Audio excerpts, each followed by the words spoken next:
Welcome, I'm Bill Wake.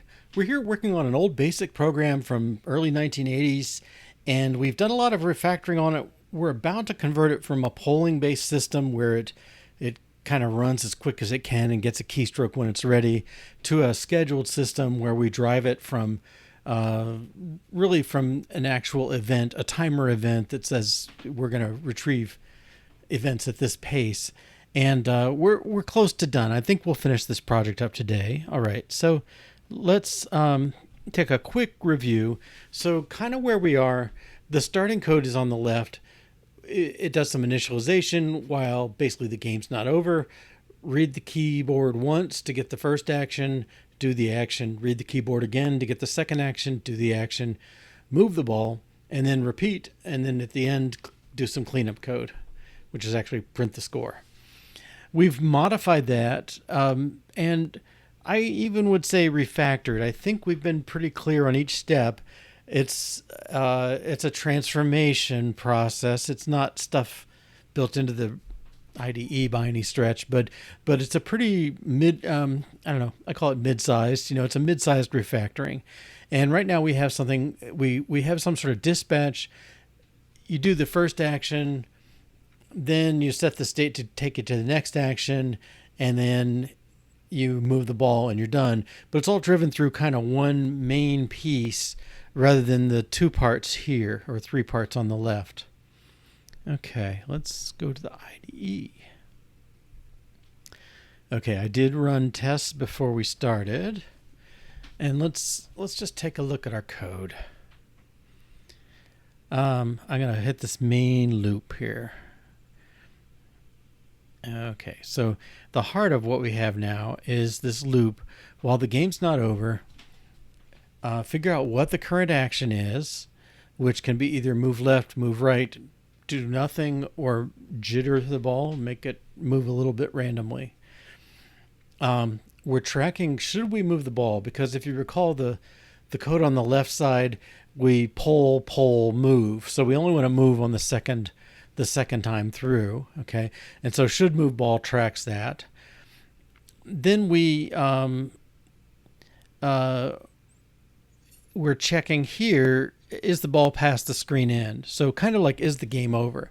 If it is, we're going to do the actions here, which is clear out the ball and then print the score and set the game over flag, so the while loop will terminate and then we can return. All right. My quote, big idea. I want to make this stuff in the core here. I want it to be triggered by some sort of timer.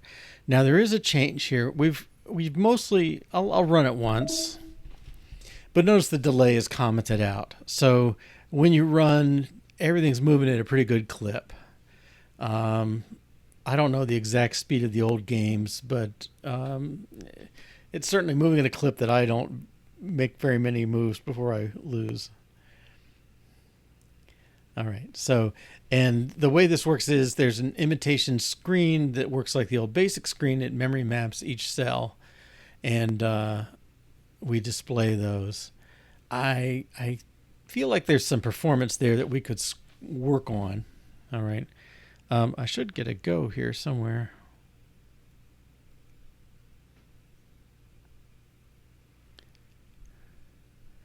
Or are we? Okay, we're running.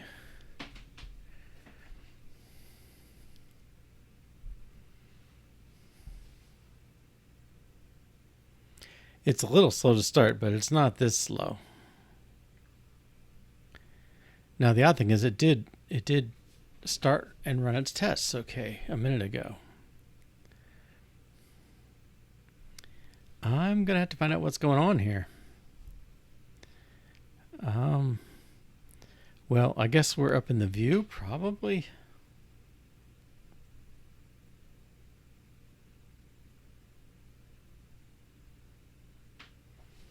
I don't know, this is all very...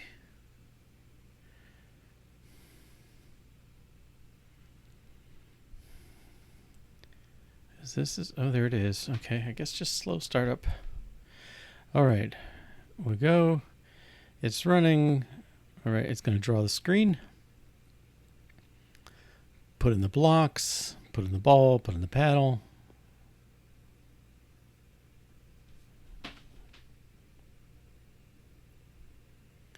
And that's what I call a pretty good clip. Okay. I guess my eye isn't a very good judge here. All right. Now, if I turn the delay on, that was in blocked. I'm going to turn the delay on, and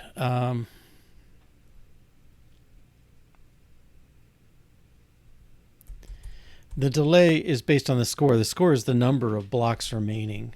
Okay. And so notice the flow. We go through, we move, draw the ball, and then we delay, and then go back to the top of the loop. I'm going to play around with where that delay shows up. But let's just see it in action first. Hoping this is a little faster to start up.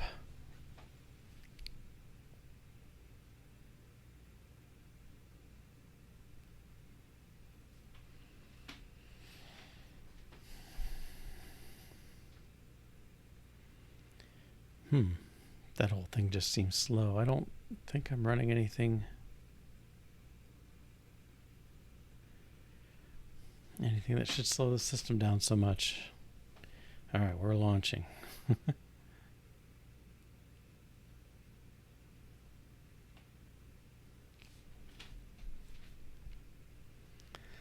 All right, that was a little more expedient or quick.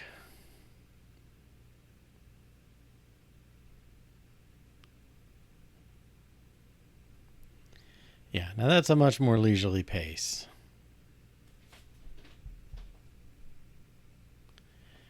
And I can probably keep up with it a little better.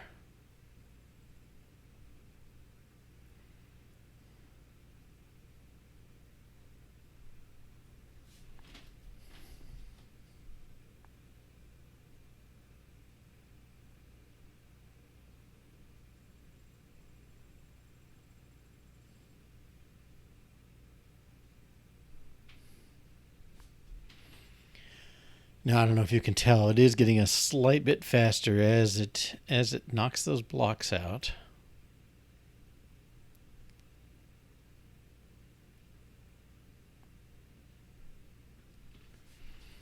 So we got basically 6 blocks out. It's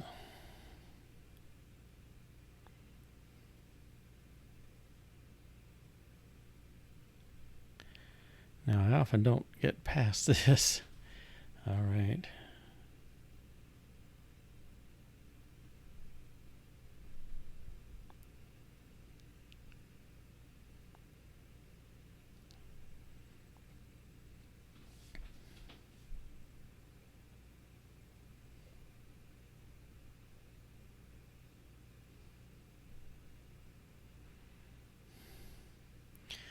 Well, I'm tempted to keep going, but it probably is enough to demonstrate the fact that I can score more than 2 points. Is a pretty good indication that the things are running a little more slowly here. We'll let this go. All right. 139. Okay, so what I see is, and I'm going to make this change. I'm changing the behavior. So 99% of what we've done over the last few sessions has been refactoring. This time, I want to make it so that the score delay, I think I want to move it up to 104. Okay. And the impact is that the first time through the loop, the score, well, the delay doesn't happen until you've actually moved, had one chance to go through the loop. Moving this up says we start by delaying. All right. Okay, so now we're starting the loop by delaying, and rather than after the thing delay. Okay, now, so that adds an extra delay at the very beginning of the game, and I'm okay with that. But the other thing that goes on here is the The delay is, well, I'll see if you can see it, but putting it up here, the delay happens twice. It happens every time we poll. Okay, so let's see. I think we'll see the game is running a lot slower, or noticeably slower, even slower even than last time. Okay, we'll go. That part's fast enough.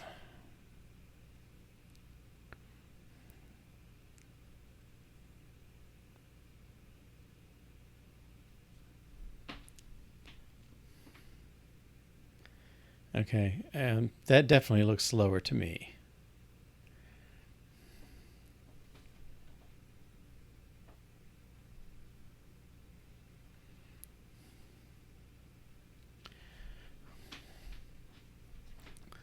Tick, tick, tick, tick, tick, tick, tick. All right, so what I want to do then, I would like to do this half as much. Okay, so in effect, instead of doing delay score twice like I'm doing now, I want to get it on average delaying once. Okay, so I'm gonna be lazy and just do score divided by two. There's really you can make a case for score plus one divided by two, or however you want to argue it. But I think we'll see this is moving a little quicker, and rather than the delay happening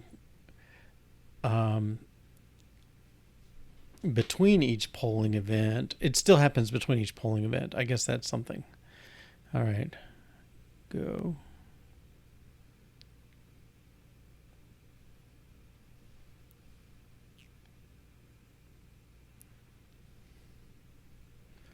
Yeah, tick, tick, tick, tick, tick, tick.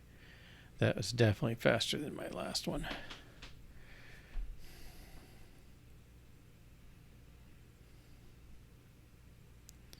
Okay, so we'll let that go. I think, like I said, that is a change. The score plus score divided by two sort of restores, at least on average, we're only moving as much as, um, a delay of score, total of score across the two actions, because we have this pull, move ball, pull, move ball. Before we only delayed once. Now we're delaying twice for half as long, plus or minus a tick. Okay.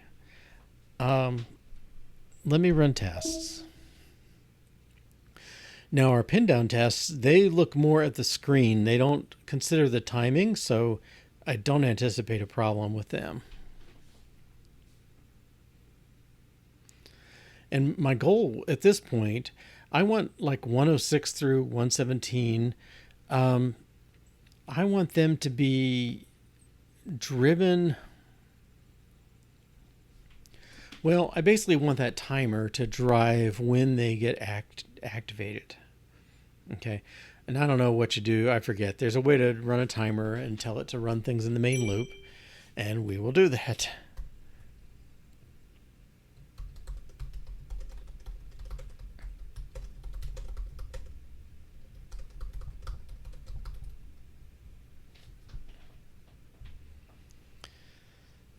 All right.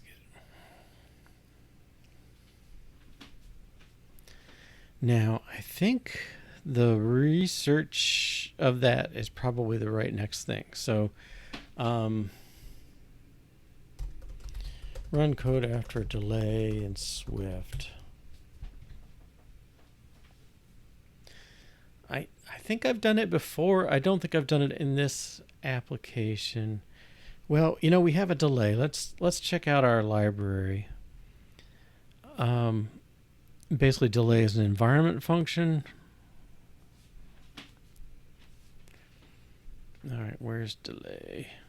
Okay, we just do a use sleep. We don't trigger any code after it. Oops, sorry. Async after. Oh, this is what I was thinking of.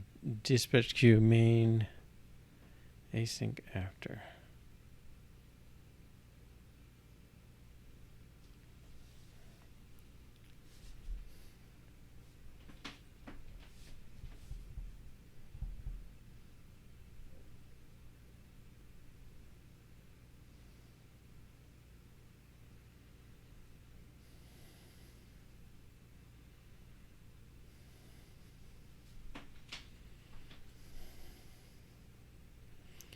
Okay, rather than just delay.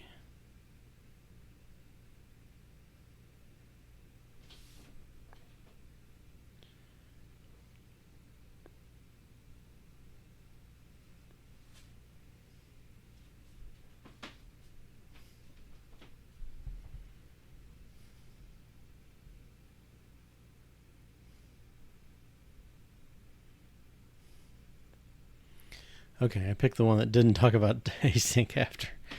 Okay.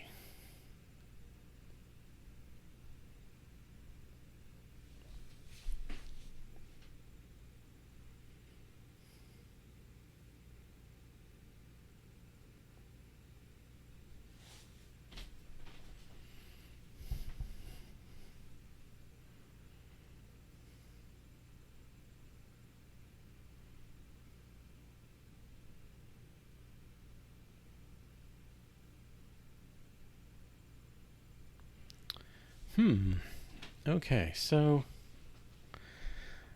I think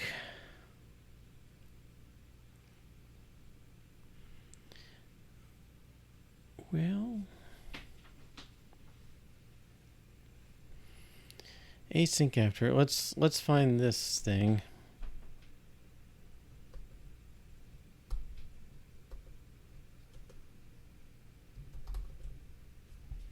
Oh, maybe it's iOS.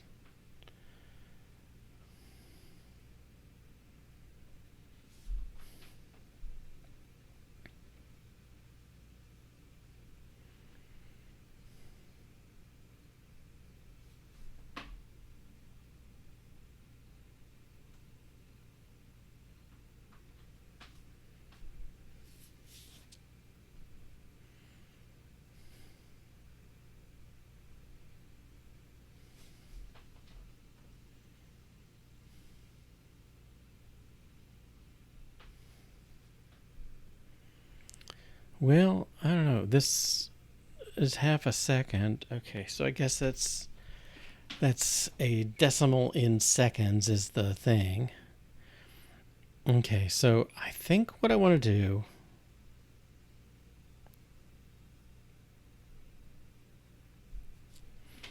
Well, maybe I want this thing down at the bottom.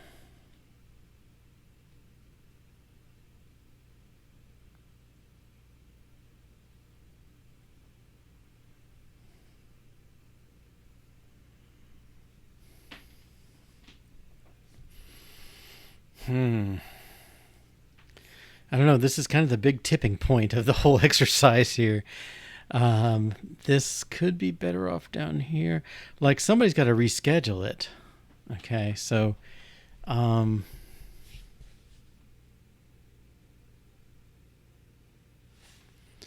let's make a method.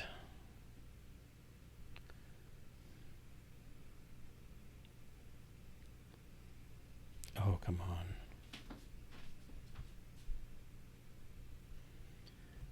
Okay.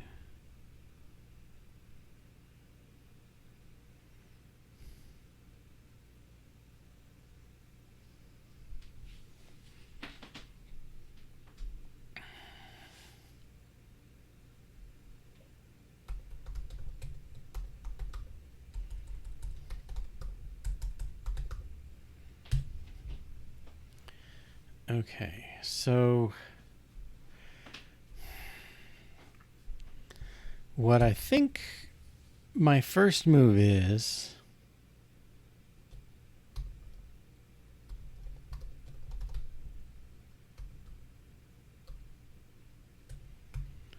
async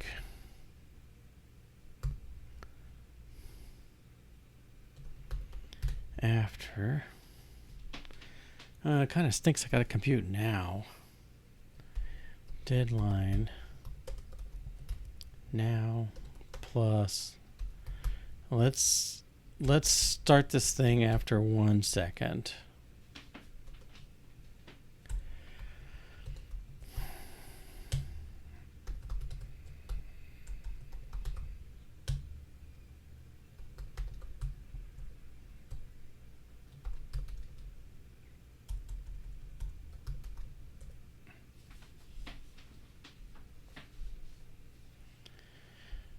and what was his dot now?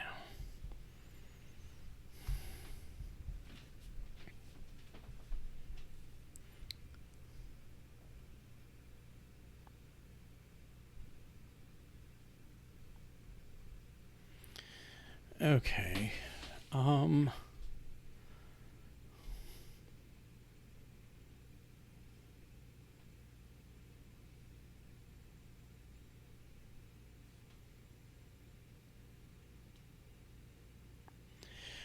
I think we'll treat this as kind of a spike. So I think the extract method was fine, but understanding what's going on. So I think what I'm doing is I'm saying delay a second, and let's make it like 3 seconds so we just can't miss it.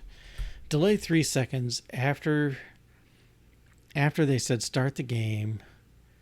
We're just going to delay 3 seconds and then do a take turn. Now, maybe I should move this whole thing in.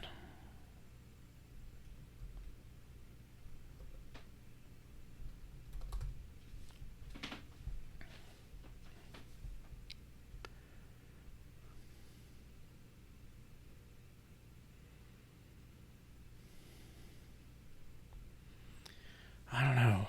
I'm not seeing something quite like I want. See, I have the idea that you should schedule yourself. I don't want to do the whole thing after 1 second, so let me undo.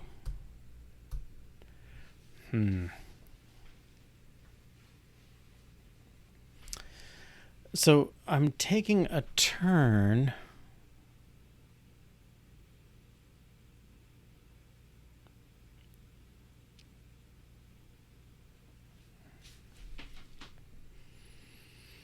After 3 seconds. But I'm not. Yeah, that's not going to quite work.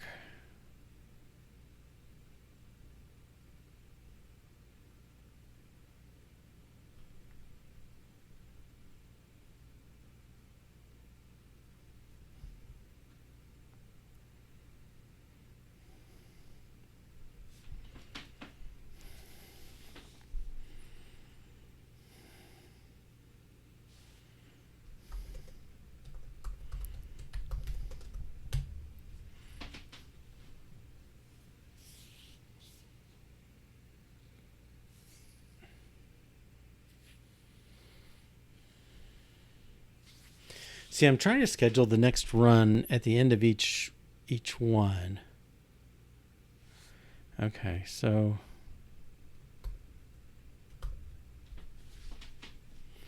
you're going to take your turn, and then you're going to do this.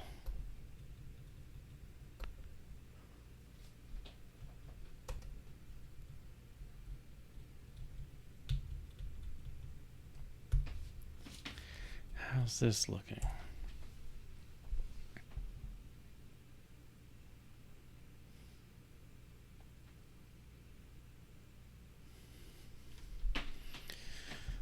Oh dear. Okay. And this is I don't know. I don't have a good way to make it a refactoring.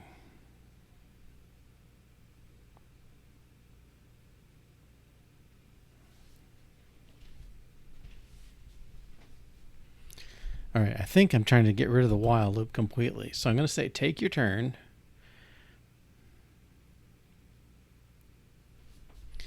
And I really want this code in take turn. You're going to take a turn. At the end, if the game's not over, you're going to schedule a new turn. If it is over, you're just going to fall out and come back. Okay. So let's pull this code down.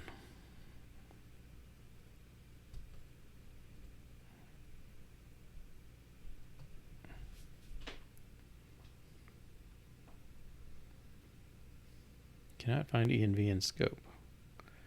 Why not?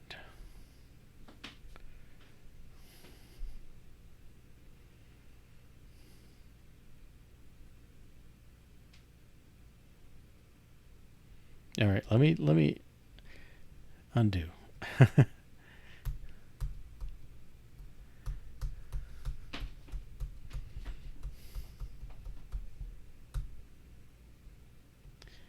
I just don't remember what we checked in.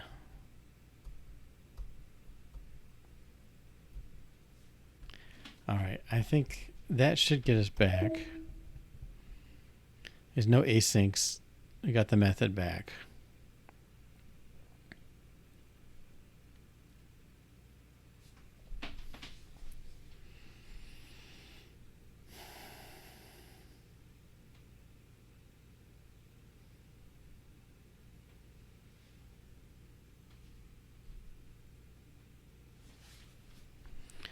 Okay, if I extract this,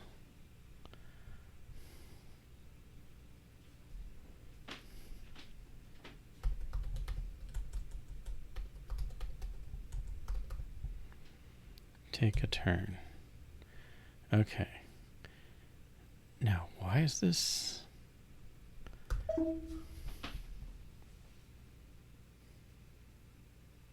Okay. For no reason. Okay, here's take turn. Now, at the end of this, I'm saying I want to do dispatch queue dot main dot async after deadline now plus 1.0. All right, so I'm going to make something happen very slowly. And what am I going to do? I'm going to call take turn actions should move ball. Okay, now this looks recursive, but it's not really. Let's see what it's going. Escaping closure captures should move ball. Okay. All right, let me undo again.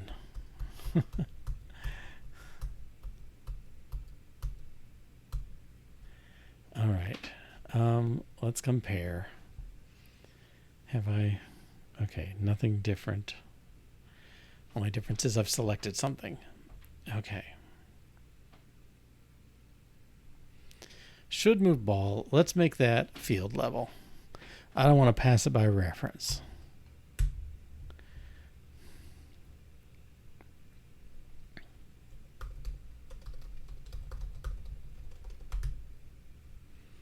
Okay. Now let's extract this.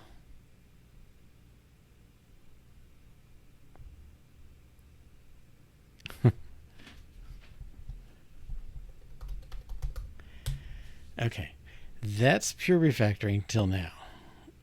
We promoted something to a field that was a local variable.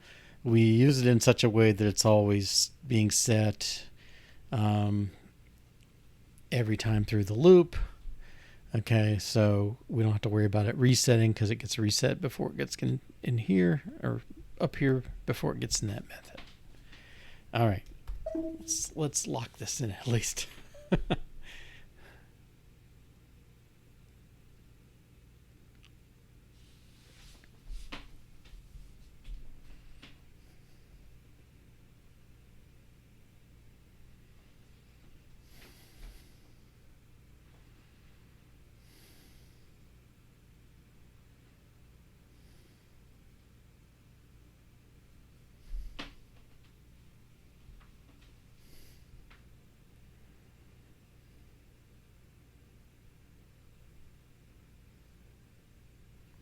All right, running our test. Okay, let's commit.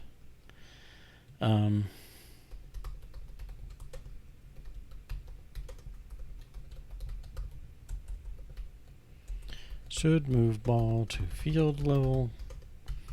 Extract method. All right. Now the method, should just takes the actions. Again, that's a constant, basically. There's a way to initialize it. Oh, um, let's see.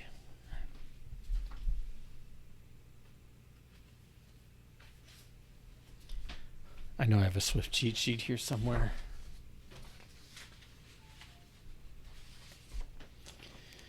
Oh, there's a keyword that lets you do initializers and force something to be after all the rest of it.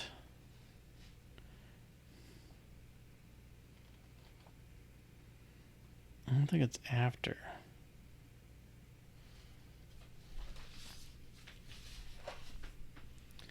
I'm going to search.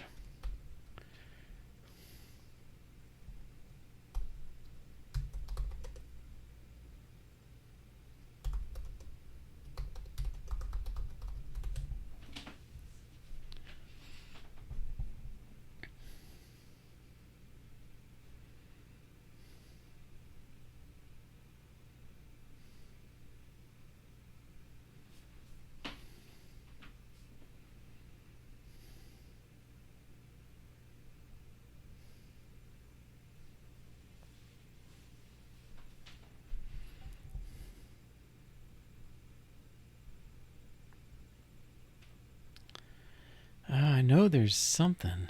Oh, what is that called?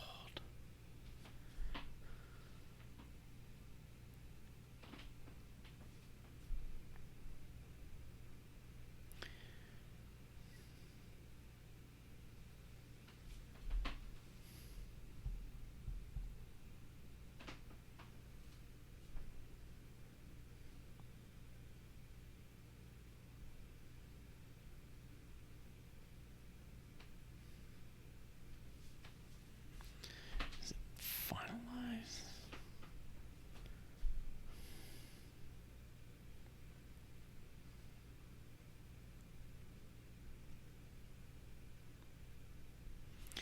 You can see this is actually a pretty complicated corner of the language, isn't it?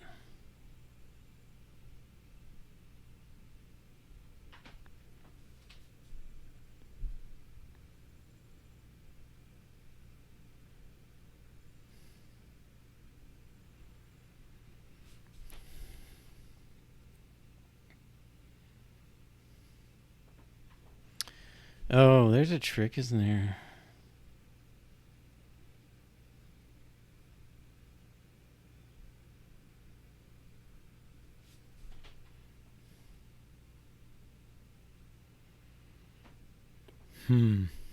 Wow.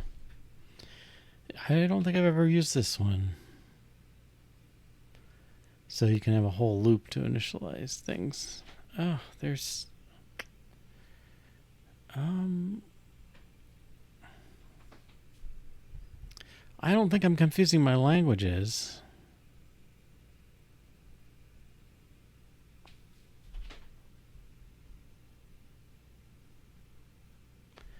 Is it finally?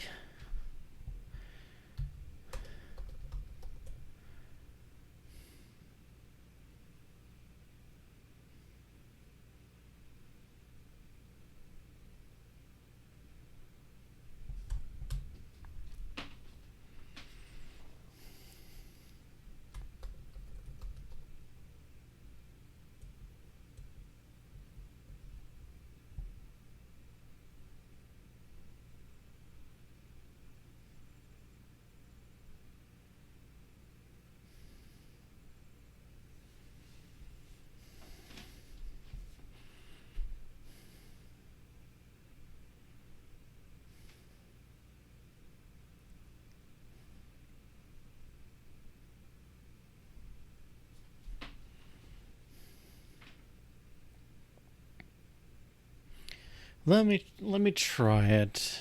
Init.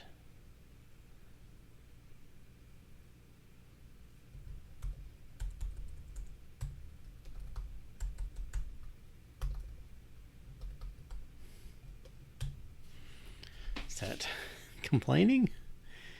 Cannot find finally in scope.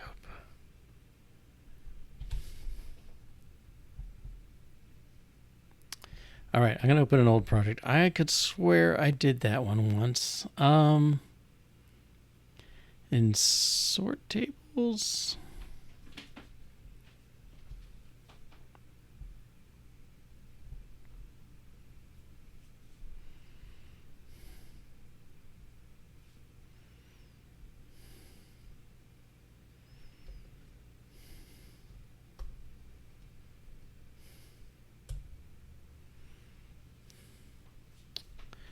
Well, all right, there's a bunch of classes and knit.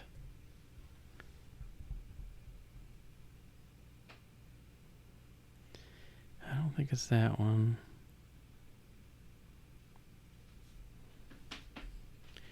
Oh, we don't want anything in the pods.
I realize this is kind of a slow way to do it.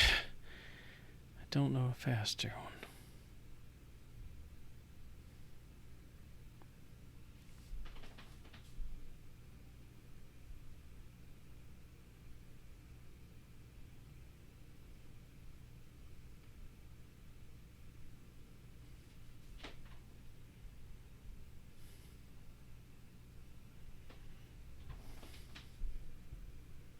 Defer.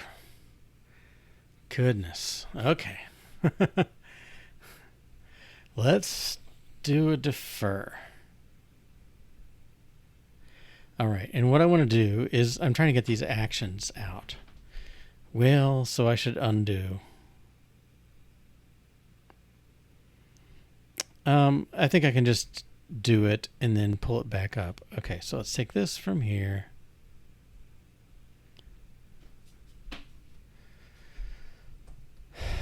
Let actions.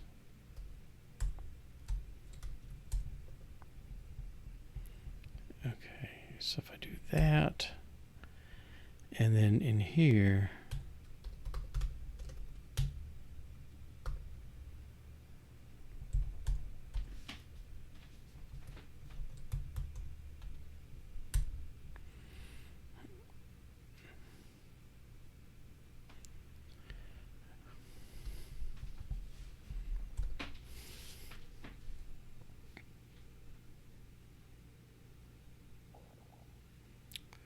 no, it just doesn't like it. I don't know. Can I do this?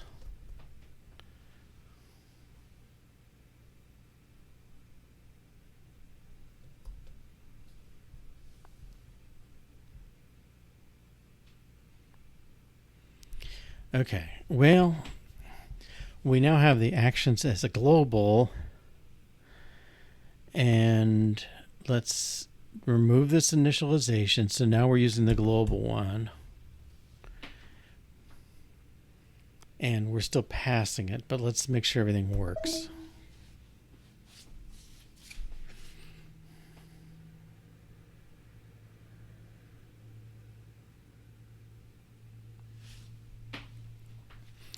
Assuming it does, I'm going to take the actions out of here and just let us reference the class level, the field, instead of passing it in.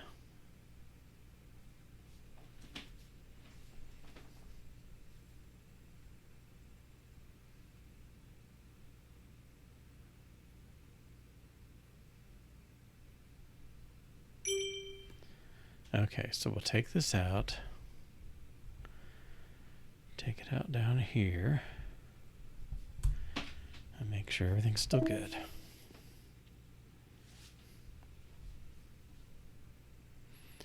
And this is all me just kind of nudging take turn into the shape I want.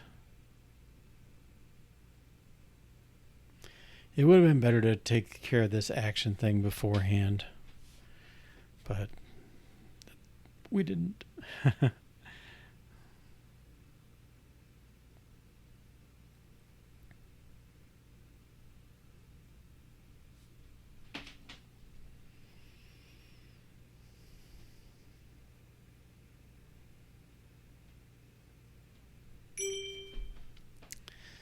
Okay, let's check that in.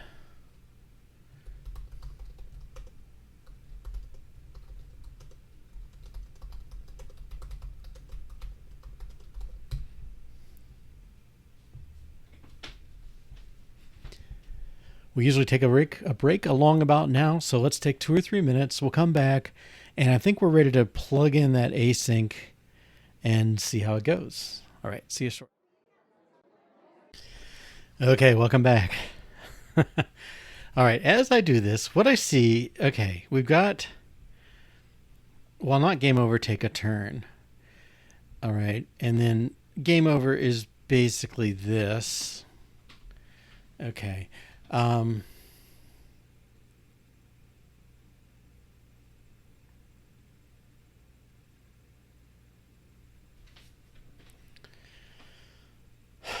Well, one thing is, I think I want my delay.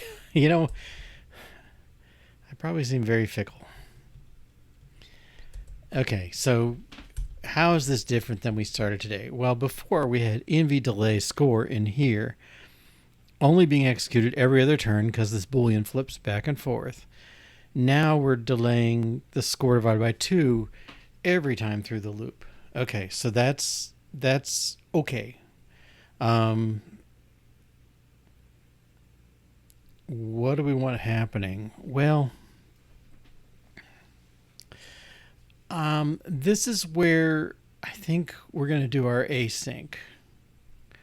All right, so we are calling this, I don't even know if this is going to work actually, but what I want to do is something like dispatch queue dot main dot async after deadline now plus, let's say 1.0 for now.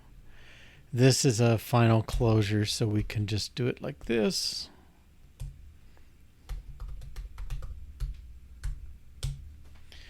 All right.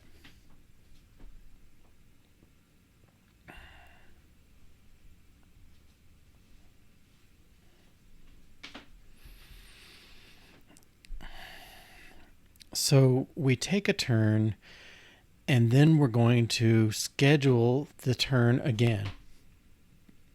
So it looks recursive, but it's not really recursive. What it's doing, it's putting this chunk of code on the queue to be executed later, and then we're returning from this method and nothing else is happening. Okay, so we haven't executed the code in this call. We wrap it up and give it to the main dispatch queue and say, hey, 1 second from now, I want you to execute this code. All right, now I think I only want to do this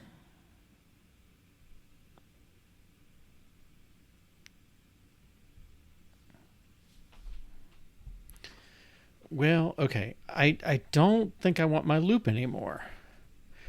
All right, now this is where I got to be careful. All right, so I'm saying take your turn.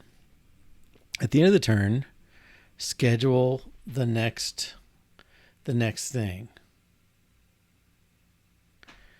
Okay, now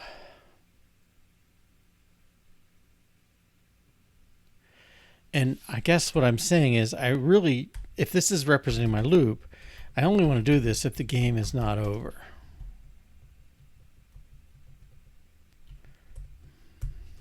Okay. If the game's not over, schedule the next turn.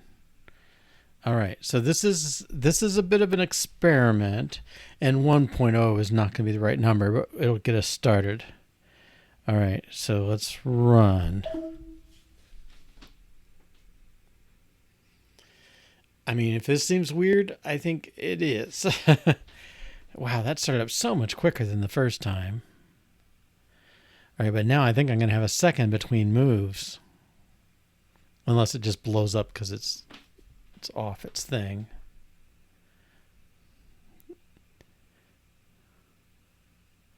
Thousand one, 1001. And you can see it's going so slow. You can see the two moves of the paddle, paddle, paddle, ball, paddle, paddle, ball.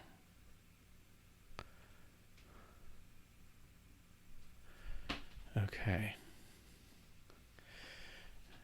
Now the good news is it seems to be playing. I'm gonna let it bounce. Actually, let me just move out of the way and let the game be over.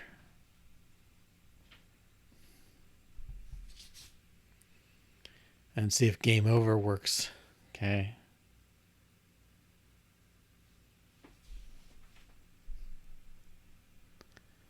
One more and done. Hey, now I don't know if there's any issue restarting. We'll see.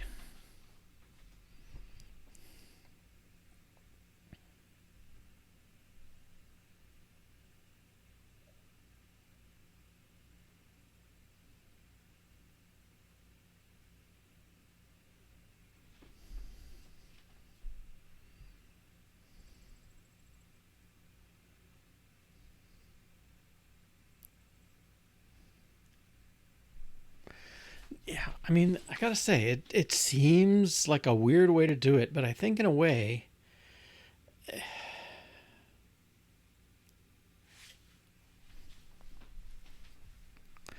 I think it's actually kind of an elegant way to do it.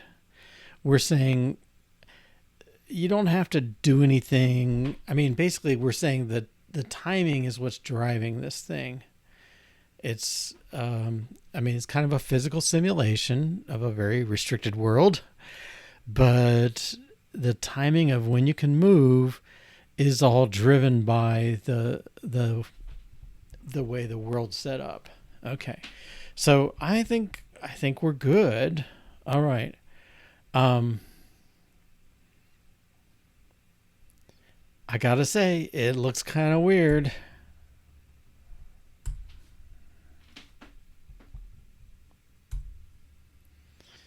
All right, and this 1.0, let's get that. Okay, so what this really is delay of score divided by 2.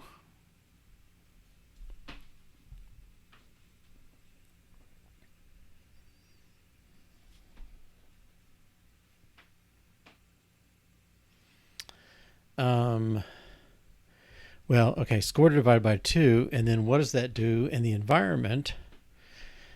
All right, well, we have int 32 times environment delay factor. Well, what is that? Well, that's 4,000. Okay, so I delay 4,000 microseconds, which is 4 milliseconds, times the count. Okay, so this is in seconds. All right, so 4 milliseconds is, well, 0.4 is 4 tenths and 4 hundredths, 0.004. All right, let's try that.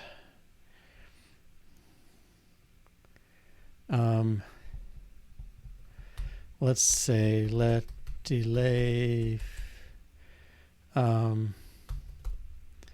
delay in seconds is 0.004 times score divided by 2.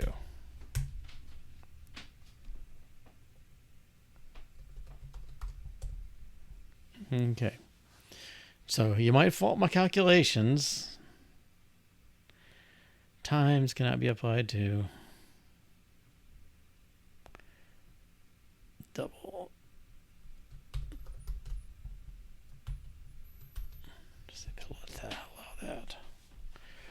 Okay.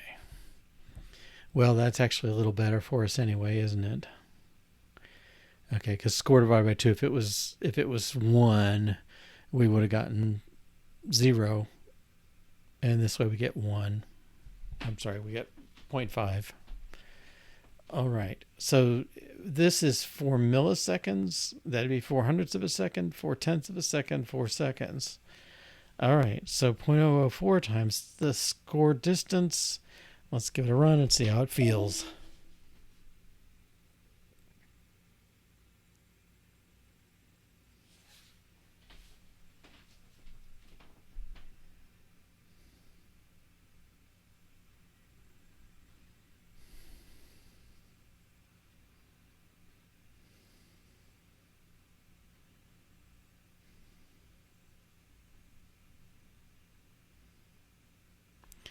Now that seems about like our game started to me.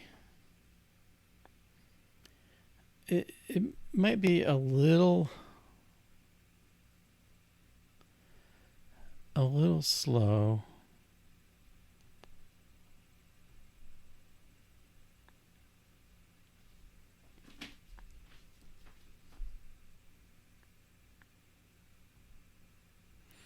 And really, this is to what feels like good gameplay to us. That's kind of ridiculously slow, isn't it? Let's double it and see how we like it. Whoops. That would be half. No, it wouldn't, would it? It's delay. Okay. Now that's not affecting that first drawing part. That does it as fast as it can. It affects this. Well, that's still a little slow.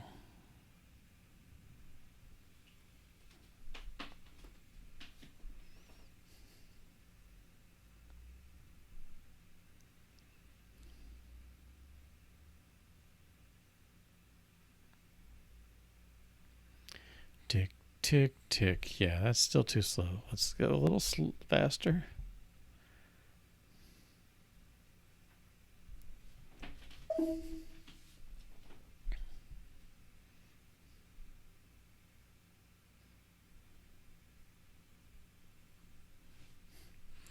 And again, this part is not refactoring. This is me tuning the game based on my feeling for how fast it should start. Yeah, I think that's probably a good starting speed.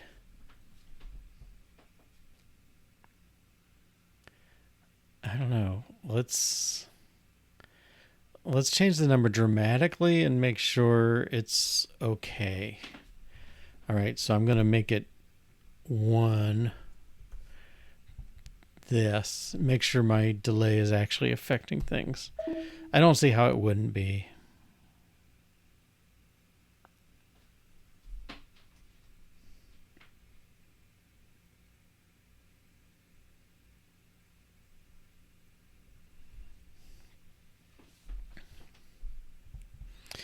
I mean, the pace of that going up the screen, that seems a little touch fast to what I would think an old BASIC would be.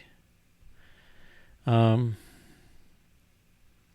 we'll see. I think I messed something up.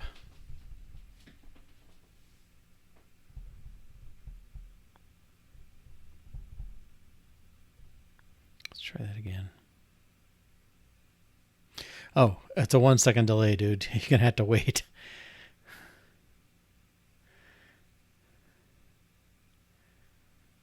We should see a ball, though.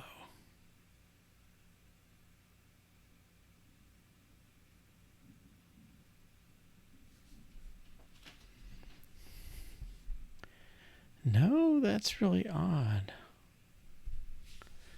I'm going to give it a few seconds. Oh, it was 1 times 140. That's way, way, way, way, way big. Okay.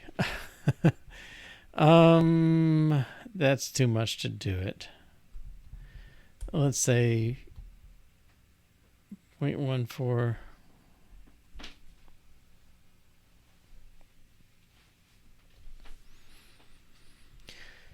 How would I like this to be? I mean, I don't want a second. So you start with, what was it, 22 times 7, 154 rows of blocks, or 154 blocks. And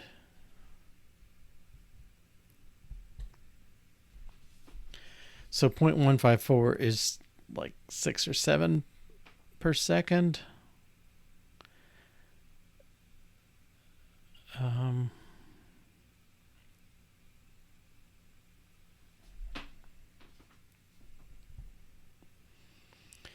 1.154.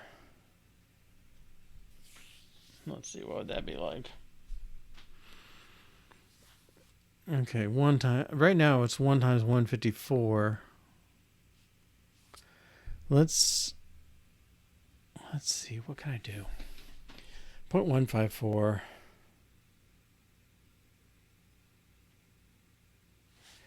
Let's do this.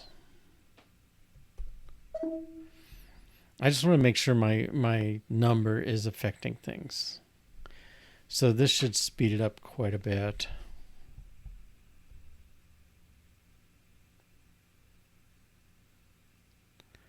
This seems a little slow to draw to me.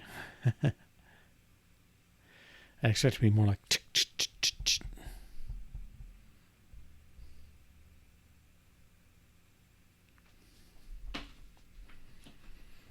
Well, that seems kind of like a fair pace for starters.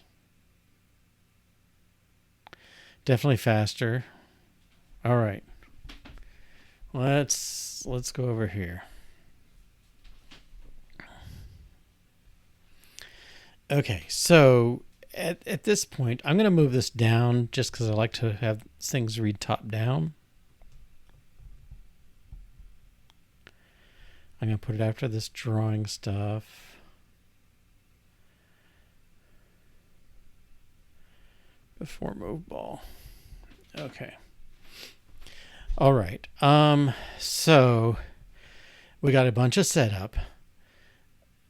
We clear the screen. We draw the initial screen.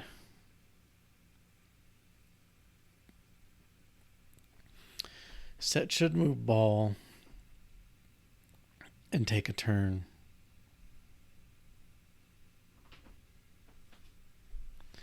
I'm going to rename this. I don't know.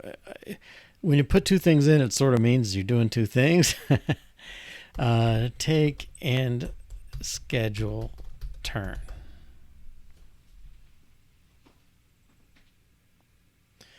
Now, I could be saying taking the turn is scheduling it as part of it, but all right, so we come in, we do whatever action, and notice we've kind of gone back to the way at the beginning it did the delay after the first time through the loop, and we're back in that position now. So that's one reason I kind of liked moving this back down. Okay, we decide whether or not, basically we do the action for the keyboard, well, the buttons, decide if we're moving the ball, wait, and then we schedule this. Oh, this shouldn't be here to make sense of this. Okay. We'll try this again with that. I may have messed things up. But we do the turn and then we schedule it. All right, so let's run this. So I had a double delay. So however much I did, it wasn't going to cut down as much. I may go back to the 0.04. We'll see how it looks.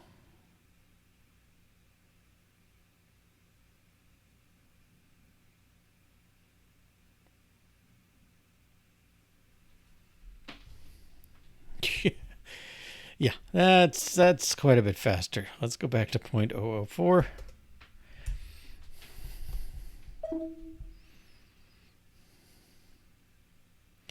Okay, that would explain why it seemed so slow. And again, this is it's a not a functional thing, right? It's the timing stuff we set up.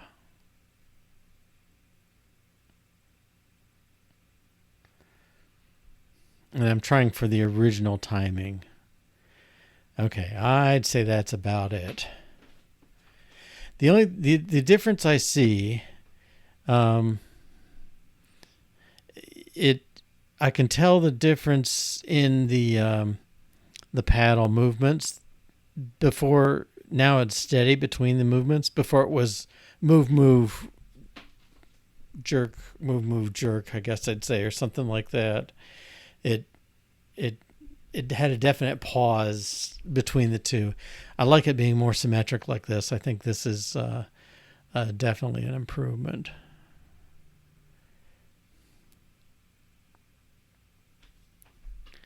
Okay.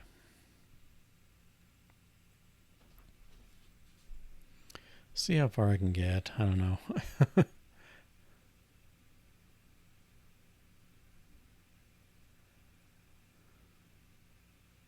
No. Okay. 146. All right. But I think that does look about right. Okay. Um. Wow. It's a little weird. I don't know. So we switched from an event loop to a self-scheduling method.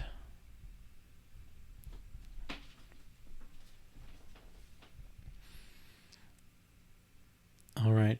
And in a way, what I see this as, it's kind of like set up all this stuff and now just schedule these objects. I could imagine independent objects doing their own thing. Each one's got its own little timing and all that stuff. Now, the way we have tied the ball movement, we've coordinated it to the movement of the paddle. But you could imagine, and it might be a better way to go. Well, it would be different. You could definitely imagine making the ball move independently. Just schedule it that every point whatever seconds the ball moves. Okay. But I think what this has done is it says the ball moves at the same pace as the paddle. Even though you get 2 paddle moves per ball move, but they're coordinated. It's not that we couldn't coordinate the 2 independent objects, but yeah. All right. So we're kind of at the point I thought we would. I think we've ended the sort of big refactoring that I wanted to do, and I'm happy it works. It's it's not an easy refactoring. We had it. This is about the simplest case, right? You got a basic game. It's got a couple of keyboard reads and an object that moves. You're not going to get much smaller than that. You might only have 1 keyboard read per loop. That would be simpler, but I'm sure it was 2 because it just got found in actual gameplay. Like, hey, if you don't get a chance to move twice as fast as the ball, you just can't keep up. Okay, and maybe it turned it into a precision, far more harder precision kind of thing. All right, but this, it's a little weird. There's nothing to be said other than that. All right, now what I want to do at this point, I'd like to kind of I want to simplify the conditions here. Okay, if you should move the ball, that's fine. If the ball's greater than the screen end, now really, I check that immediately after moving it, and if it's done, honestly, we could just return here. Okay, and maybe that's. Well, what I'm thinking, okay, let's see if this makes sense. All right, one thing is I'm going to move this delay calculation. Oops. Inside here, because nobody uses it except for this. All right. So that's fine. Now notice this is basically setting game over. All right. So if the game is over, well, let's see. I'd like to move this out. Okay. And my argument is, if move ball exceeds the screen end, you do this stuff, game over is true, then you're going to say, if game over is not true, okay, meaning we will never execute this, we will always just fall through the end of the game at this point, I could put return here and it would be the same behavior, okay, because tracking through, it only does this, okay. Now, we only can change the ball's position by move ball. This stuff does not change the ball's position. Okay, so in that sense, I could pull this out, and this is not a refactoring. I mean, you can't do that in general. I can only do this because I'm examining the whole flow of the system, and I'm saying there's no moving. The only thing that moves the ball is this. Okay, so if you move the ball and then the ball is greater than the screen end, game over is true. You don't do this, you hit the exit and you just return, and that's that. Okay, if you if this happened, if you came through without with should move ball false. Okay, so we do some action, we set should move ball to false. It won't do this. It used to not check this condition. Now we're checking that condition even if should move is false. Well, ball greater than screen end, if it was already greater than the screen end, we never would have gotten here. We never would have come back around. So I know it's safe. It's redundant to check this again, but it's safe. All right. And so I want to change this to an else now. All right, so I'm arguing my way through this for sure, but I'm making the argument that we only move the ball in certain circumstances. If we check it twice, there's no harm because it would have, as soon as it got out of its range, it would have been done. All right, and now if not game over, well, the only way game over gets to be true is line 163. Okay, and the only way that happens is if ball is greater than screen end. All right, so if it's not set, then ball is less than or equal to screen end. All right. Okay, and I'll just run tests just to let that go. Okay, so I'm checking. I have to do a dispatch every time through. Okay, I did only need to check once, but checking twice. Oh dear. Okay, let's back up. Good arguments, Bill. Too bad they don't work.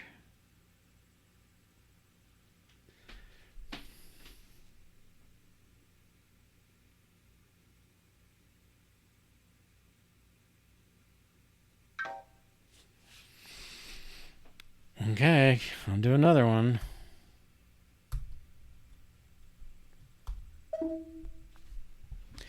Now, I don't know, did we run the tests after the dispatch queue thing? Maybe I never did.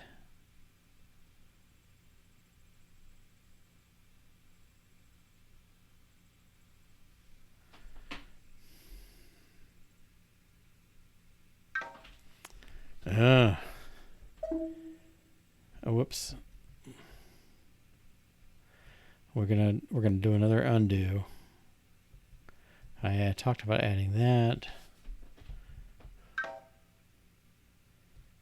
Okay, we pulled this down.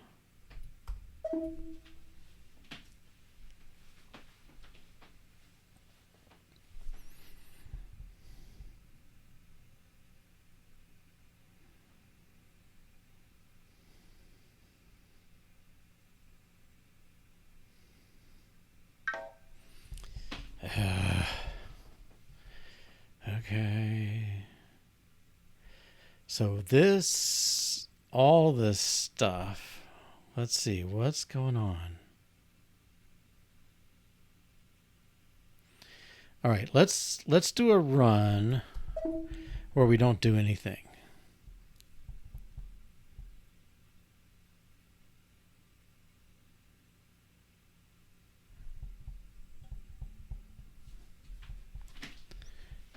there's all that.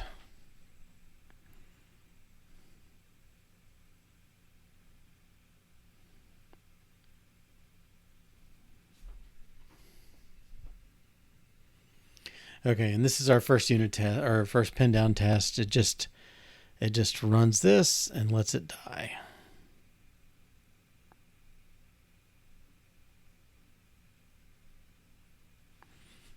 Okay, that looks okay to me. And maybe our pin down test has got something a little bit funny. It's All right, let's do the second one. The second one is just slam the paddle hard right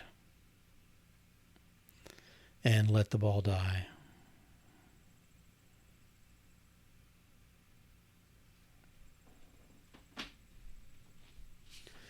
Bounce off screen.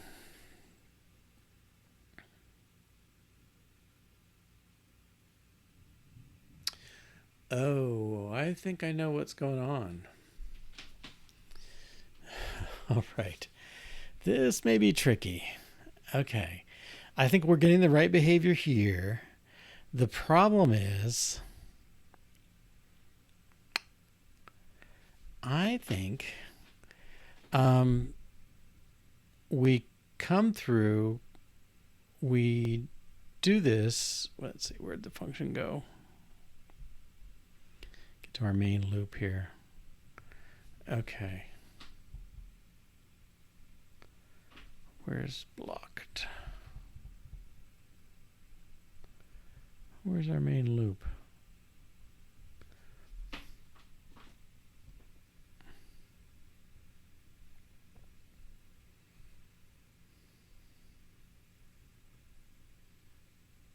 Oh, that's not quite what I thought we had. Okay, I don't want that. I just want take turn. I thought I renamed this. Oh, I just assumed rename was on the bottom and hit it. I didn't even look, I guess. Take and schedule turn. Okay. So the old days, this was while game not done, while not game over, I guess. Okay. Now we come in here. We know we don't want that there. All right. We come in here in this routine. We call it once and we return. And I think the problem is,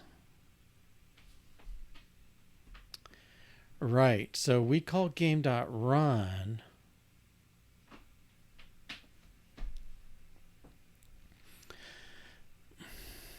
All right, hang with me here. So run calls blocked. Okay. Run is just the initial entry point for the thing. We call blocked, and we call this method, and at the end it returns. All right, in our test, that means you return after one move and compare, and you see that it's not right. Okay.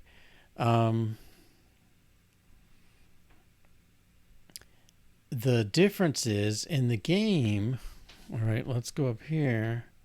See, this is much more free floating. You call game.run and it's kicking this thing off. All right. It's still scheduling stuff behind the scenes and all that stuff. And it's just waiting for the next event, which can either be a touch on our buttons, or it can be a timing triggered dispatch queue thing, or whatever. All right. I think, well, this is a little weird, but given the way we're doing this, you can't really just check the fingerprint right away. You have to wait until the game is over. Okay. And what I'm going to do is I'm going to say while not game over,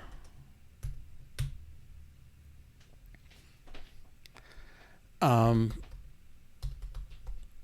let's delay.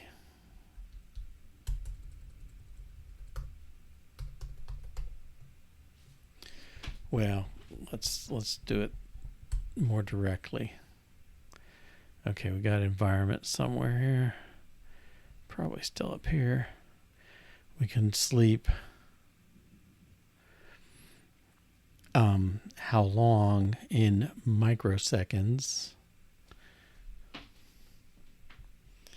Let's sleep like 500,000. So use sleep is in combined foundation.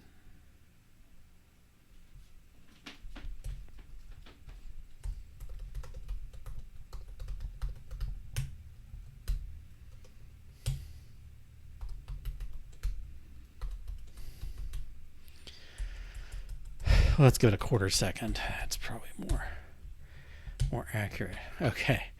I think this is correct. Sorry, it's going to give us a chance to wait until the game actually ends to do it. Okay, let's make sure this works in our tests. And then we'll refine it.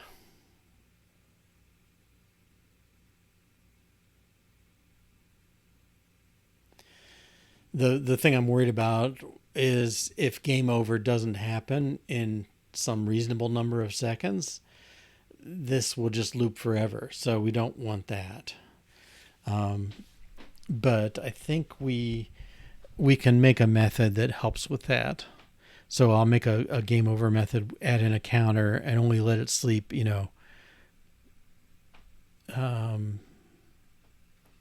maybe 20 seconds. I don't know, something like that. All right.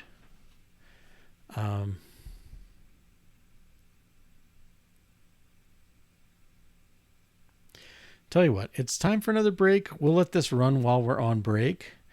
And if it hasn't finished by then there's something wrong still. Okay, see you in 2 or 3 minutes. Welcome back. Well, I guess I've proven this is not going to do it. Okay. Well,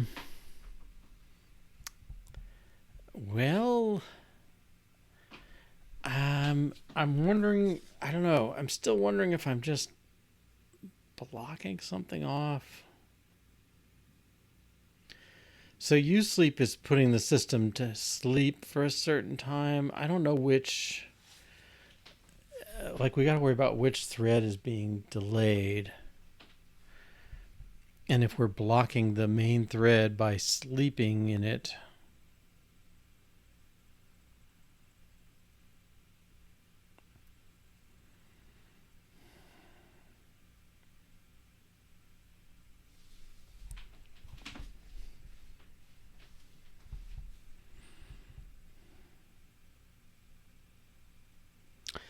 I don't know if I want to calculate things. So if we still had this 4 milliseconds times number of blocks, maximum 150 something blocks, so 0.6 seconds.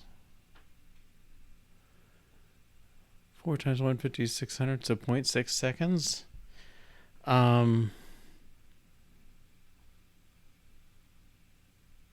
And that's not very relevant. It's more like, it's 22 across, so 22 ticks. Yeah, times 0.6 seconds. That's 15 seconds to get all the way across the first time. Or 11. I don't know.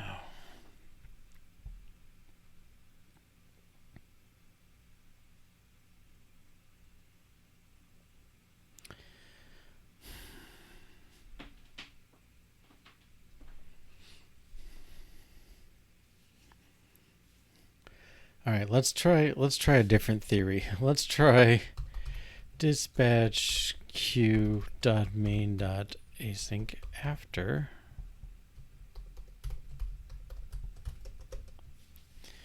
How many seconds? Well,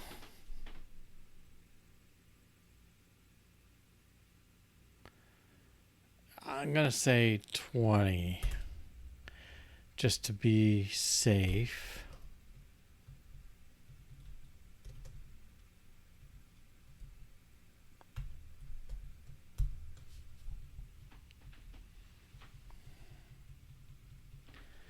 And take the sleep out.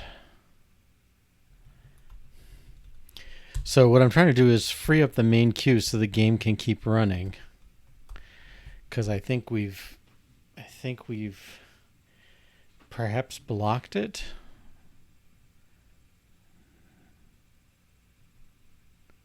Async after is not there.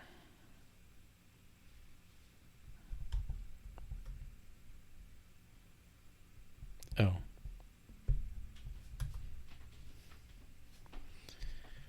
Deadline.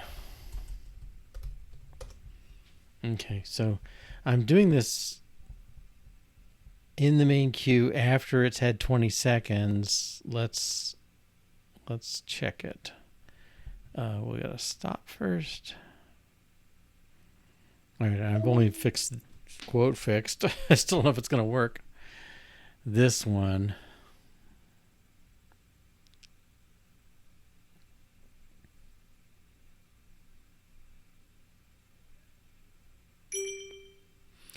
Okay. So give it enough time and keep your fingers out of the main queue so it has a chance to do its work.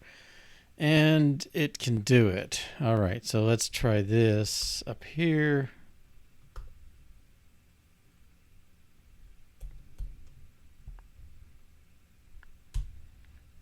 Run tests. Then we'll clean up.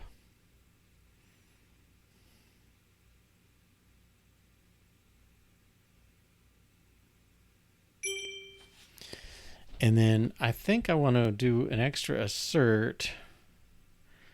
All right, let's do this.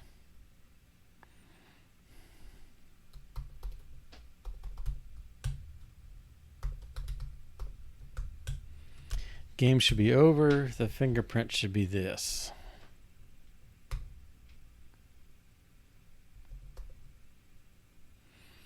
Okay, and then what else? Well, the 20, if that's 0.6 times 22, then I think 15 seconds ought to be enough. Okay, and we'll run tests.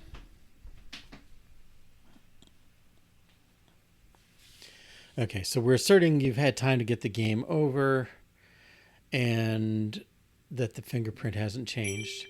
All right. Where are we on blocked? We are still scheduling our turn. Let's go see that.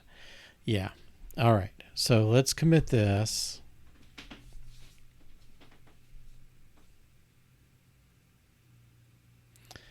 Make tests wait for game to complete before checking screen.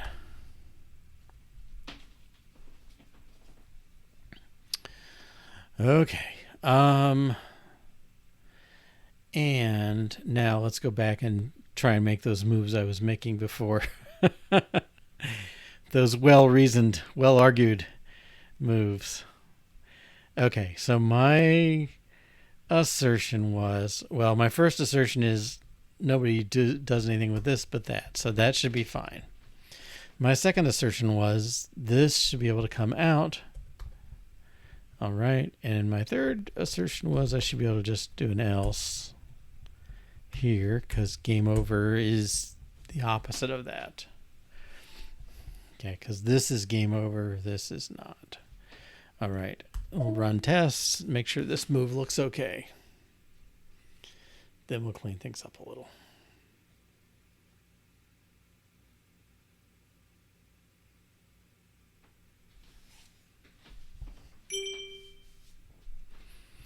Okay, now I'm going to reverse these clauses. So greater than screen end, the opposite is less than or equal to, and I'm going to pull this up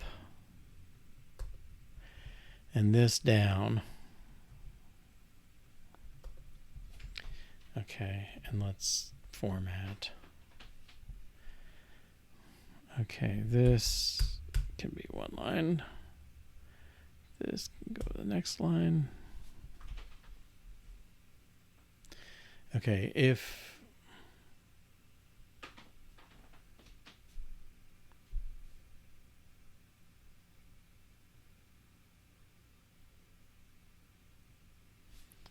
what have I messed up?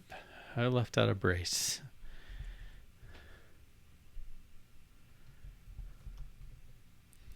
Okay, so this brace comes to here. That. Let's reformat. Okay, if the ball is less than or equal to the screen end, then we're going to do a delay and reschedule. Otherwise, game over is true. Okay, now we're looking at game over. That's fine.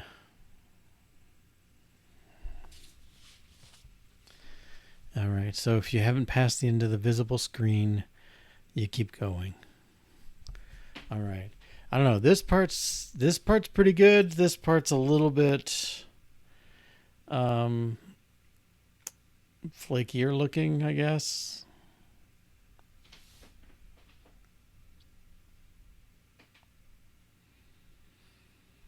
Game over, we've made it into a public interface now because we're using it in our test.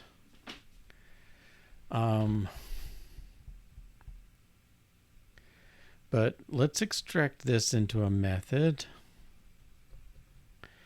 I think this method is game over.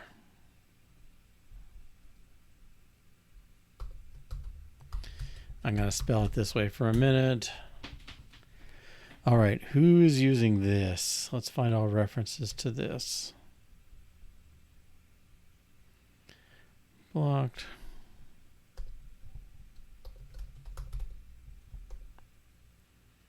True, false.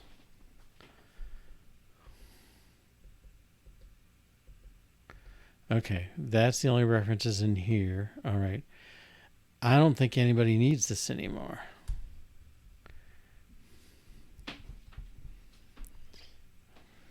False.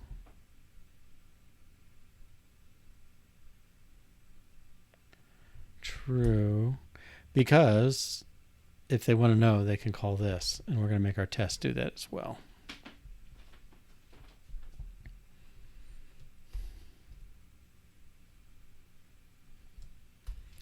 And I'm going to do a rename.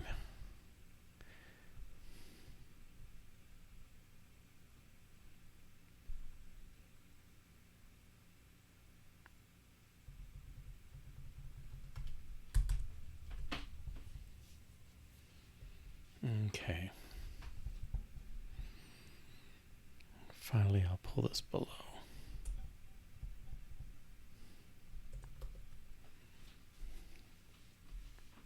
Okay. And I reversed my condition. Darn it.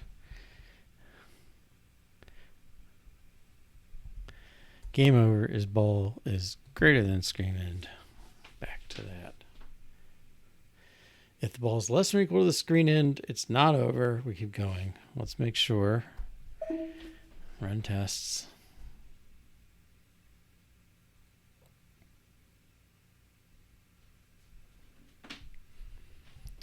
Oops.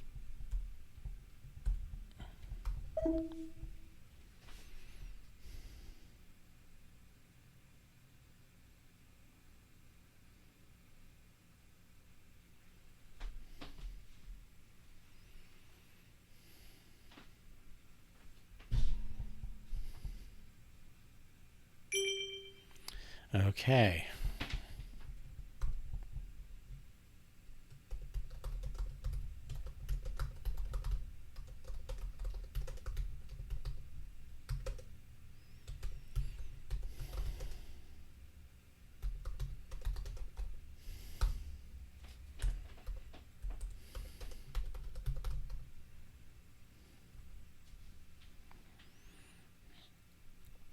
take your action, decide if we should move the ball. If we should, move it. If the game's not over, schedule another turn. If it is over, clear out the ball and print the score. Okay. Game over if the ball is greater than screen end. All right. Now these two, they're very similar, aren't they? Right? One's horizontal, one's vertical. They set the variable.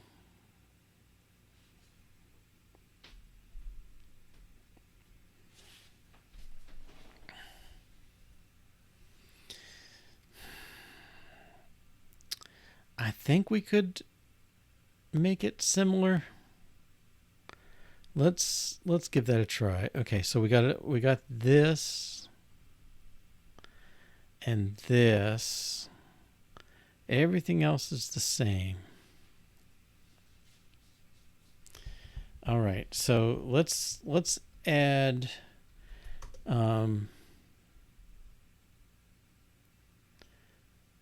horizontal, and that's an in out int. I think you do it like that. All right, now somebody should be complaining. Okay, let's give this horizontal.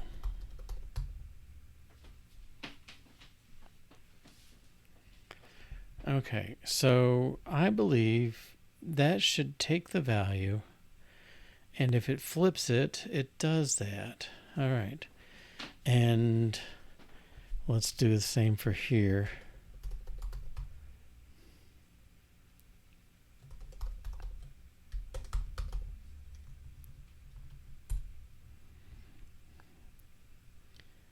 And here.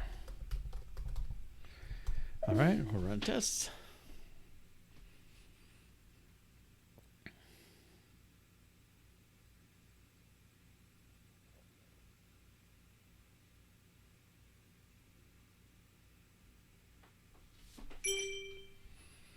And let's run the app just so we can watch it.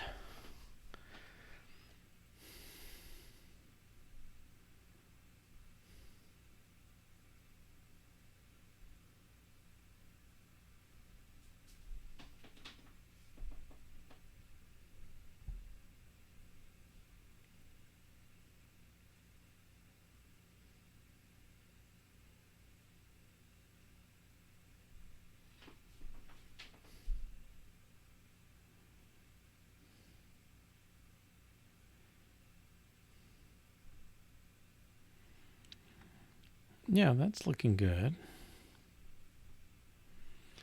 I mean, both directions. Watch it bounce and slide. Yep. Bounce, slide.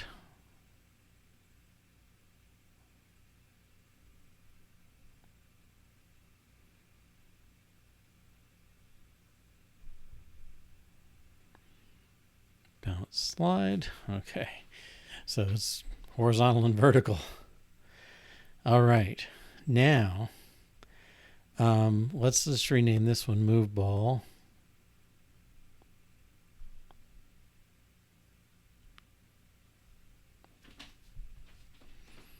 How about move ball by direction?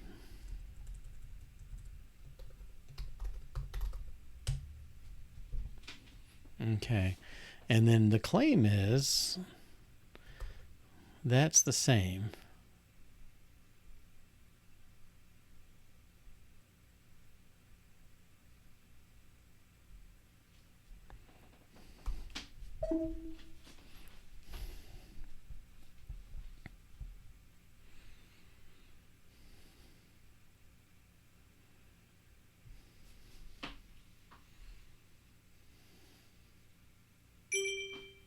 Okay, now this is no longer used.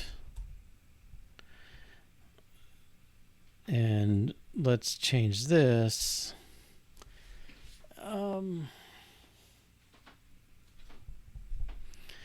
Well, these things start, one's 32 and one's 1. They get initialized in here somewhere. Yeah, screen line distance. Okay. I'm going to call that an offset.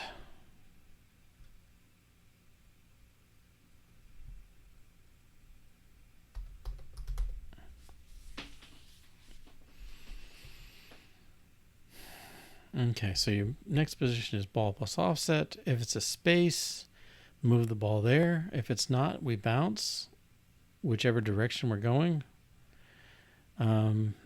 If the new character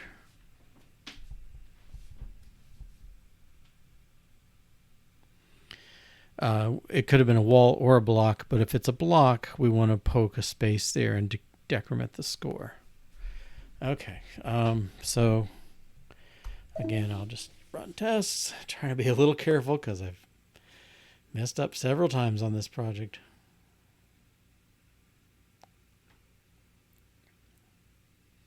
Now, I do think this is a little funny. It would be an improvement in, well, it would sort of be an improvement if it moved both vertical and horizontal at the time, because I kind of don't like that bounce and slide kind of thing.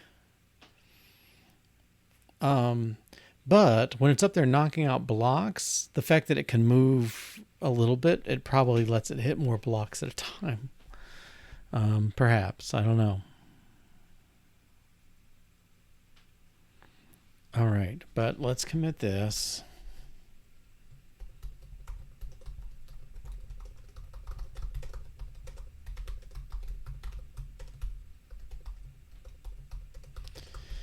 Reduce duplication in moving the ball both directions, horizontal and vertical.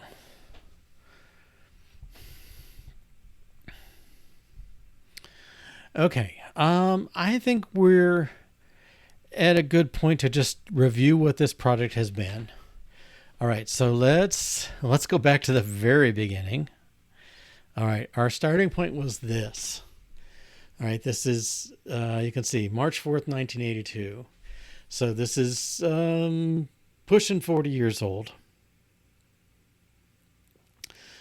We see variables P, H, V, U, B, S, C. All right. We know P is paddle. That crazy number is because that's a screen position. H is horizontal, V is vertical. We just had those. SC is score. I don't know what U is. U is probably the number of rows. And B is ball. Okay, so they're all there. All right. Go sub 305 draws the initial stuff. Whoops. Let's try that. Okay, so this is a screen position. It's running across the top and putting basically a horizontal bar. And it's running down the sides, poking a side wall, a left side wall and a right side wall. All right. Then it runs through 0 to 6. That I would have thought that would be like U or U minus 1. For each row, or 7 times. And it goes 22 across, which is the distance across the board. It's poking 161, which is a block. Okay, so this is poking 7 rows of blocks. This is a bit of leftover junk. Okay. Here you can see the poke the ball space and print the score at the end. So somehow that's the end. All right, back to the main loop. All right, main loop is from 40 on. So we did the initialization and then go sub 110. That's the drawing or the polling. Read the keyboard matrix and try and figure out which key we're using. Repeat getting a keystroke and move the ball. Okay, and then this is a delay 1 to SC. So that's the same components we still have. You can kind of recognize them in there. All right, comment Foxcode. Hey, I quite like the bounce and slide in the animation. Yeah, I mean it's I can see the charm of it, you know. Just something about the physics of it makes me want to go like, you're moving horizontally and vertical at the same time. You know, you should change things at one time. But I think it certainly simplifies the implementation too. So it's got charm and that virtue. All right, so let's keep looking. Okay, 110. That's really this 110 through 150. All right. 530 and 57088. Those are memory positions that control the keyboard. So if you look at your keyboard, I mean, you've got a row 1 2 3 4 5. You got QWRTY. You got ASDF. You got XZXCV. All right.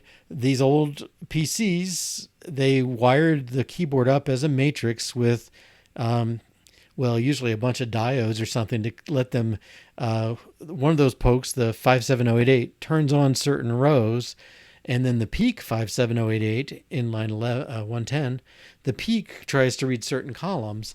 And so we're deciding, have you hit the X key or the C key? If you hit X and you can move left, then move left, paddle goes to paddle -1. If you've hit the C and there's room to move right, then move paddle right, add 1 to it. And then here we draw the paddle in the current positions.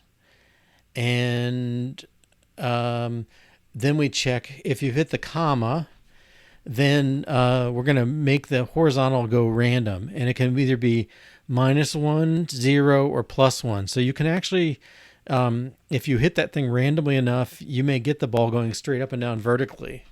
And you can clean out a whole column fairly quickly like that. And at some point, then you've got to jitter again and make it go back. But anyway, you've read the keyboard and drawn the paddle here based on this. Okay, I guess I should have said it cleared the paddle. That's those 32s, moved it, and then redrew it. We made it a little less clearing going on. All right. The next routine is 205. This through here is moving the ball. Okay, so you poke the ball a space, so you're clearing it. You're taking its vertical distance, so you're moving the ball vertically. If it's a space, then you're going to actually move the ball there. So X, at least in this part of the code, X is where's the ball going to move next. I called it next position or something before. Current ball position plus the vertical vector. If that looks good, move it there, and then 225, go on to the next characteristic. So this is the vertical one. If it's not a space, then it's either a wall, side or top wall, or the paddle, or a block. But you're going to reverse the direction of it vertically. And then basically same thing horizontally. We decide if we want to do this and flip it. Okay. And if the ball is 54141, that's off the screen, then we're jumping down here to print the thing. Do you find converting standard programs to event-driven kind of complicates things? Yeah, I mean, it certainly can. I think, like looking at the code we have now, where it's rescheduling its own routine and stuff, it looks a little weird to me. But I mean, one of the things you're doing, well, I think it, in its own terms, it probably was doing things the right way. I mean, with the basic back the way it was. But when we get this now, like if we had buttons and we wanted to, do something on a button trigger, this would probably be, it's nicer to just be able to attach some code to a button and have it do its thing. Okay. This one's a little weird because the buttons are sort of like, they're setting up which direction are you trying to move, and then the timer based thing actually decides that we're doing that. If we had more kind of standard buttons, if you had a button that was like, I don't know, think of a shooter kind of game, right? You want to hit the button and send out a missile or something. It's probably easier to have some code attached to the button that says, hey, initiate a missile heading some direction, and turn it loose and let it go. So yeah, I mean, they're definitely trade-offs to them. Okay. Breakout, the TM, the commercial one, like the original one was very simple. I mean, it wasn't much more than what we have here. If I understand it and kind of from memory of playing it, basically you could clear the screen, and then if you beat it the first screen, you could clear the second screen, and that was that. You were kind of stuck there.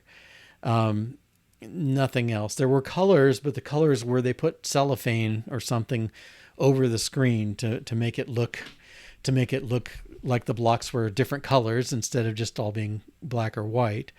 Yeah, I probably could reverse the colors and be more like the original.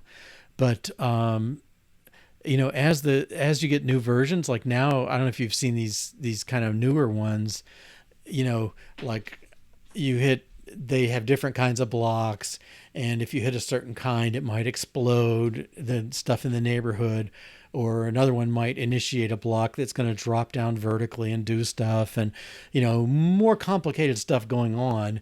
And then I think as you get into that, it's like you just want to like set it and forget it and say, when you hit a wall, disappear, or stuff like that, clear out any cells you hit, and if you hit a wall, disappear. Okay, that kind of makes easier than keeping track of every object and what it's doing and what its position is, like this loop has to do. So yeah, I mean, it's probably I don't think I'm making this particular version simpler, but I think I am making it simpler if I had the next step of more complicated things going on. The basic approach is harder to extend, I think. Have I finished the conversion with this program? Yeah, I think I'm going to call it done. I mean, the thing that's still, well, at this point, the Swift code, we have no basic oriented pieces anymore. We have the environment because that's what's got the screen. We're not using the keyboard. We're only using buttons. Our buttons at this point, they are not going through the keyboard mechanism. They're pure game actions at this point. They just say like, the current direction is left, the current direction is right, and so on. We could, I mean, if I wanted to be more ambitious with it, instead of calling this environment, well, probably the screen view, we're still doing this screen view stuff implicitly. I probably could look at, like, they have a 2D object, game object kind of library for Swift. I don't know. It's like I had a book on it that I never really read. But I definitely have played with somebody else's little version that has, little 2D objects. They can have their own motion stuff and all that. It's pretty sophisticated. It would be, the next step would probably be to switch to that. And then like color comes for free, and different speeds on the objects comes for free, and all kinds of stuff would be available in that mode. But I'm calling this one a wrap. Okay. And I think, well, I mean, this is like episode 11, so we put a few hours into it. Not a week, but a good chunk of a week, I guess, of work. Let me just, yeah, so I think next time, I don't know, I'm caught between two things. One is I watched the most recent Turing Award lecture was about quantum computing, and it's like, oh, maybe I should get something going there, try some of that.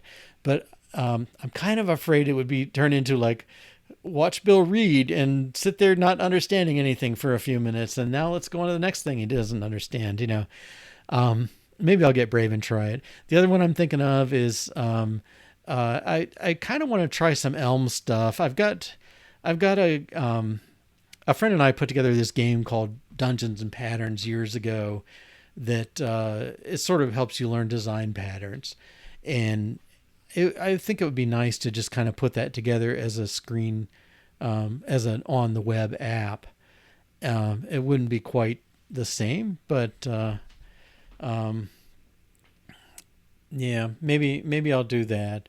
And then I don't know. I've also thought about, like, it'd be somewhat interesting to me to either implement a basic interpreter for the old BASIC or a basic compiler for the old BASIC, like compile BASIC to Swift or something. I don't know. But it'll be different next week than this week, I can tell you that. All right. So anyway, the final look of this thing. Let's get back to Blocked. Um, there's still vestiges of references to the basic stuff. These characters and some of the influence on the screen positions and the number of line width and stuff. Um, it's there's a little bit there, but I think some of this stuff is pretty, pretty okay. Yeah, I don't know. I keep chewing on that. It's like it wouldn't be super hard, the basic compiler. Um, yeah, I'll see. I feel like I want to move away from try something a little different than the basic stuff because I've done these two games in a row. But um, that project's definitely high on my list. Just all the transliteration I did. It's like if I could do that and just hit a button. There's an old saying from a quote from Dick Seitz. It's like I'd rather write programs to write programs than write programs. So I feel like writing a basic to Swift compiler. It's like I could write that, and then, but my notion with that would be I'd hit the button, and then sort of that first version we got with all the go tos, simulated go tos, and a big switch statement that represents the line numbers and all that. Kind of get that conversion for free, and then I could look at optimizations there. Like I did some basic block stuff, and I said, you know, take the take a block of code going down, anything going out is fine, but I want to find the entry points for these blocks. So if somebody jumps to line 10 or falls through to line 10, that's an entry point. But if nobody jumps to line 20, then I can just execute 10 and 20 sequentially and do that. And I think some simple work like that would give you some, a bit of an optimizer kind of problem, or analysis problem, let's say. But I could get rid of a lot of the go-tos, the ones that just fall through. Fall through ones would be fine, and then ones that weren't the target of anything could have their line number omitted. Again, I can try and get this thing moved a little forward. If I really wanted to be ambitious, I guess I could convert, unstructured programs to structured, but I'm not sure my ambitions go that far. So, yeah, so I think what I'll do is try this patterns game next time. We'll see how I feel, but next Friday, and give that a go for a while, and then maybe get back to this basic compiler idea. I have another big refactoring that's like converting an interpreter to a compiler. So maybe play with that too. So I don't know. We'll see. All right. Well, thanks for joining me on the journey here, and I hope I catch you again in the future. And take care. Bye bye.